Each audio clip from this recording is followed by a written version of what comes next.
Coach, how pleased are you with just the level of play that you guys had in a sweep after that layoff that nobody really wanted anyway? I thought we played really well. I thought we were very crisp. I would like to have played a little more fluid against Wayne. It's tough coming off the back-to-back, and and they were kind of really aggressive, on those challenges, and it took us out for a little while of our game, but we settled and played a very, very good second half.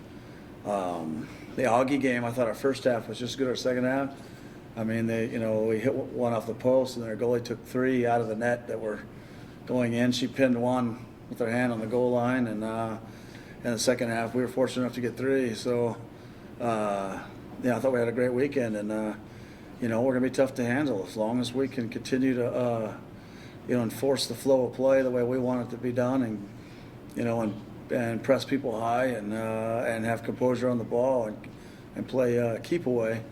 I think we're going to wear teams down, and you can see that in the second half of games. We scored 5 goals in the second half this weekend.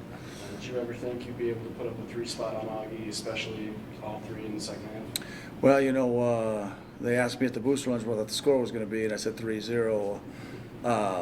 Honestly, if we dictate the flow of our games this year, I think we should be beating everyone by 2 or 3 goals. I guess I'll just ask the ranking question. First you heard of it, ranked 16, second in the region, especially coming from unranked. Is that a big deal to you guys? I haven't looked at the rankings all year, and I probably won't continue to. If you're asking me, if you're going to go on history and tradition, you're going to give Grand Valley and those guys the nod, but I think realistically we should be number 5.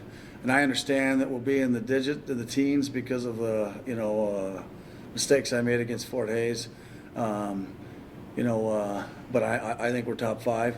And I'll tell you another thing is we have not trailed 1 second this season. And I screwed up against Fort Hayes, but they scored in overtime and the game ended immediately. And we haven't played from behind yet. If we dictate the flow of games, we can beat those teams that are ranked ahead of us.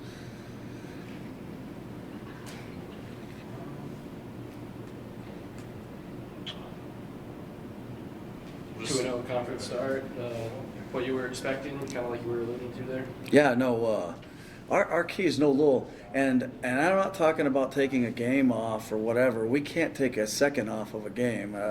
We're small, and when you start to lull, the ball the teeter-totter will slant against you, and then I'm allowing opponents to start putting up flighted balls in the box and then change the dynamics of the match. We've got to keep the ball on the ground. We got to keep running at players. We got to keep using the Francos on the outside. They're dynamic. They can dribble people. They can pass and run and combine. And their combination recognition, both offensively and defensively, is better than everyone else in the conference. And we've just got to focus on 900 minutes. 900 minutes. There's 10 field players, and we need max efficiency out of all 10 for 90 minutes, and I think we're okay. And we didn't get that against Fort Hayes, but it wasn't the girls' fault. It would be on me. And so how do you like your odds going in for another 6-point weekend, hopefully with Crookston and Bemidji? Crookston's tough. They're going to sit back, and they're going to defend, and they're very good on the counters. They're big, so they can defend a little differently than other teams. If Ninja blows by someone, they don't have to kick it out of bounds on the side. They can kick it out for a corner and just salt the corner away. They're difficult to break down. We beat them 1-0 last year, and we were fortunate, to be honest with you. They beat Upper Iowa this weekend on the road. They can't play from behind very well, so it would be nice to get a fast start in that game. But one thing about our team right now is we've had 2 0-0 games at halftime, and we've pumped in 5 goals.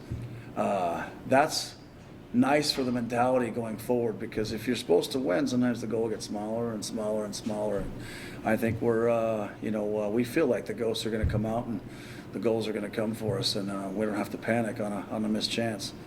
So, Bemidji, obviously they're tied with us for first place in the conference. They've got the 3-horn monster up top with the 3 girls up top that are very good. We've given them problems with the way our back line is throughout the years. this year, they might be more prepared for our back line, seeing as they get the extra day or an extra 2 days of preparation with the Thursday, Sunday versus the Saturday, Sunday. But you know, their back line still has to deal with us. So if we can dictate the flow, I think we'll be okay.